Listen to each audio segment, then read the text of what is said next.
And we are back. Back like we forgot something. I'm something.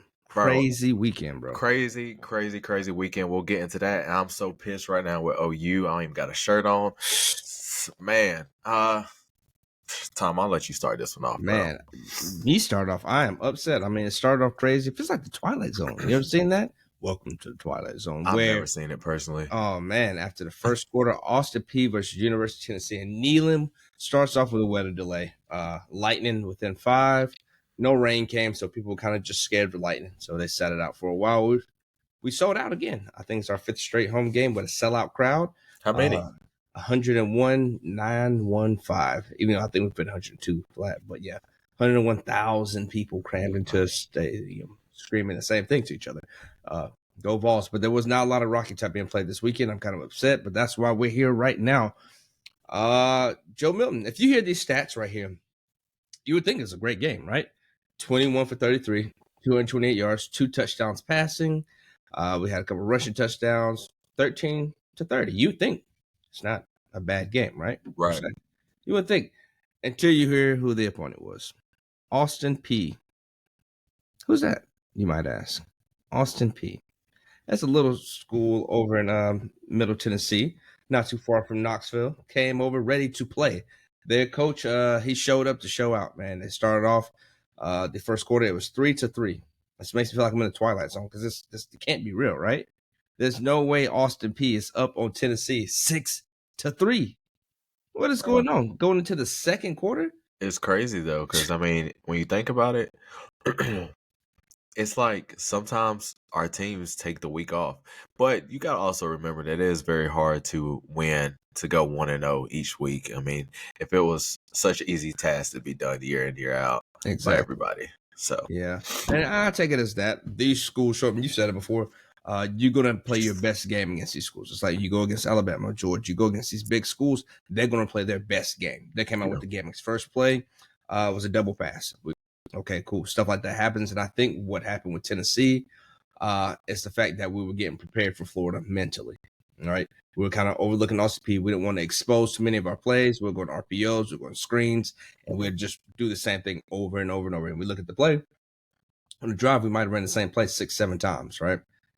So I think that's what happened with this one. Though we got to win. A win is a win at the end of the day. I can't be too upset about a win. But at the end of the day, I think we were kind of looking forward to Florida, and we didn't want to expose all of our plays that got ready for them and get a lot more people in. We had a lot of people shuffle through this time, and a lot of our receivers got catches during this game. We had 1, 2, 3, 4, 5, 6, 7, 8, 9 receivers get catches. That's not bad. For a total of 228 yards. I mean, so that's you're dishing it around right there, getting some love to everybody, getting prepared for what's upcoming. We didn't get to see Nico this game like I thought we might have been able to see, just because Austin Peay, they were prepared to play. Yeah, they didn't want us to come in and steamroll them, pad some stats. They said that's not what this is about, and they gave us a good game to the end right there. Even managed to score a touchdown. But I will say something that's pretty incredible. One of our highest scorers was our kicker with 12 points. Turn up. 100%. And that's my favorite thing about Tennessee each year. I say, so the first game of the season, I told my wife, I'm like, hey, look, we got ourselves a kicker. If you got a kicker, you can win a lot of games. Now, you might not lose us a lot, but you can win a lot of games with a great kicker. Crucial. So 100%, 37 is long, 3 for 3. I'm not too mad at it, man. I'm really not. But it was an ugly game. You don't like to see it against a team like this, but a win is a win. We got to prepare for next week, and we're headed to the swamp to go get some gators. So, how you feel about it? You got to watch the game a little bit yourself there, man? To me, it just seemed like, I'm sorry, I ain't gonna lie, I just picked over to the score of the Alabama, Texas right now. Yeah, Texas is up, and you love it. And that's another. You know what? Keep it rolling. We are live, baby. You know what I'm talking about. That's why I said it's the Twilight Zone. It's weird not seeing Alabama winning nowadays. It's weird, and I love it. I'm here for it, honestly. Any games that Alabama's not winning, I enjoy seeing it. I don't like the Tide. I hope they get rolled. Steve Sarkisian came in. You know, you're a product of Nick Saban. You take that talent elsewhere, and it seems like his coaches that were under him thrive in other places. And Texas is no different than the rest of them, and they are looking good out there. Alabama's making a lot of penalties, a lot of mistakes, but We said it in other episodes. We didn't think Alabama looked great this year. Yeah. They're lacking, and Texas doing what they're supposed to be doing, trying to keep the quarterback contained. Because the moment you don't let him keep contained, he's out of there, and that's what he looks for first. Pass, nope, nobody's open. Like, bro, you need to take a second look. Yeah. Yeah. He just guessed that you weren't there, so he's gonna take off. Man, crazy. But to Tennessee, I watched a little bit of the game. It seems like Tennessee's struggling on defense a little bit, in my opinion. I know it is Austin Peay. But with that being said, you can't take a week off. It's just when you have an opponent scheduled for that week, you can't take it off. And even when you have a bye week, you don't take it off, really. I mean, so um it's weird with college football, ain't it? I mean, you first couple weeks, if you're not having a heavy hitter coming to town or you go in there, it's almost like we want to keep these plays a disguise. And I feel like sometimes you just can't do that. You just got to come out and execute for the win at the same time. I didn't watch heavy the Tennessee game. I did catch a little bit of it, but it just seemed my biggest takeaway from that was that excuse me, the defense was kind of OU's defense been bad so long.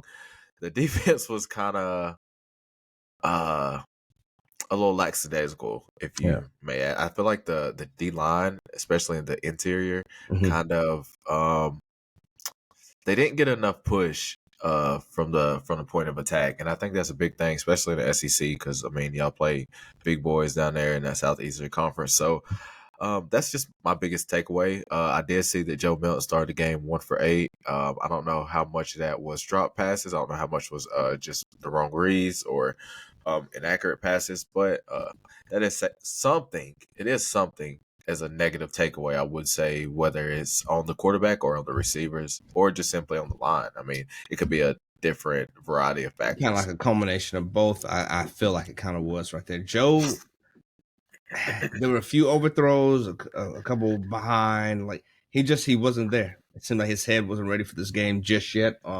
He recovered. And you love to see that, but a few of those passes where he was just overthrowing the receivers, not as egregious as it would have been 2 years ago, right?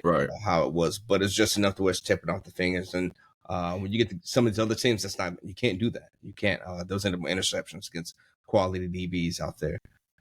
So he has to tighten it up, get that grouping down. I mean, you hit the targets, but you got to get that grouping down on the headshots, right? You know what I'm saying? Yeah. But it did get a little, it gets a little chippy out there. I will say, Austin Peay, they want to let us know that they were not going to be ran over. They were pushing and shoving, getting in faces. They had a chance to take out one of our gunners on a punt, and they took full advantage of it. They were letting him know that they were there, and that you weren't going to run them over. So, I enjoyed the game, but I take it as a learning experience for everybody. To get prepared for the next. And like I said, this is time to tighten it down, batten the hatches, get ready for what's coming, because we're getting into SEC play now. We get another, you know what? I can't even say cupcake game after Austin Peay. We got University of Texas San Antonio. I can't even say it's a cupcake game. You did say that Tennessee was going to cover the spread. I thought they would, man. 48 points is a lot to cover. A lot for anybody. Last year, I'd have bet the house on that.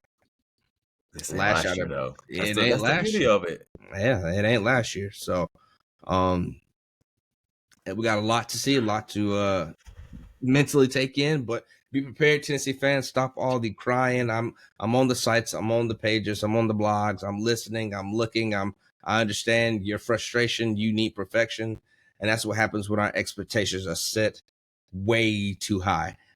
We want to win, and at the end of the day, that's what we need to look for. It's just to win. Not to be perfect at all times, because you're not going to be perfect at all times. So calm down, guys. It's one game. We weren't going to show everything. You can't let all your cards out at the beginning of the season, because then everybody knows what you got coming up next. So we won, guys. Calm down. Hey, we got this in the bag, bro. We'll take this dub 2-0 into the next one and be prepared to face the swamp, right? Yeah. Thank y'all. I definitely think Tennessee will be okay next week.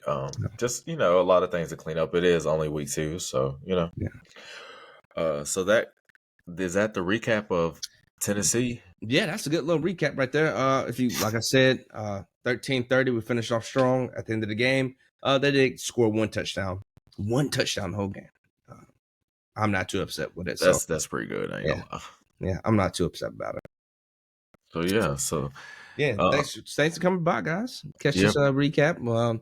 Up next, we'll get you with the Oklahoma recap, and then we'll do a overview and let y'all know our thoughts about the entire weekend because it's yeah. the Twilight Zone. Everything's crazy. This ain't the only crazy game going on right now. So No, be it's prepared. not. It is. It is. All right, man. Peace out. Thanks for coming, y'all.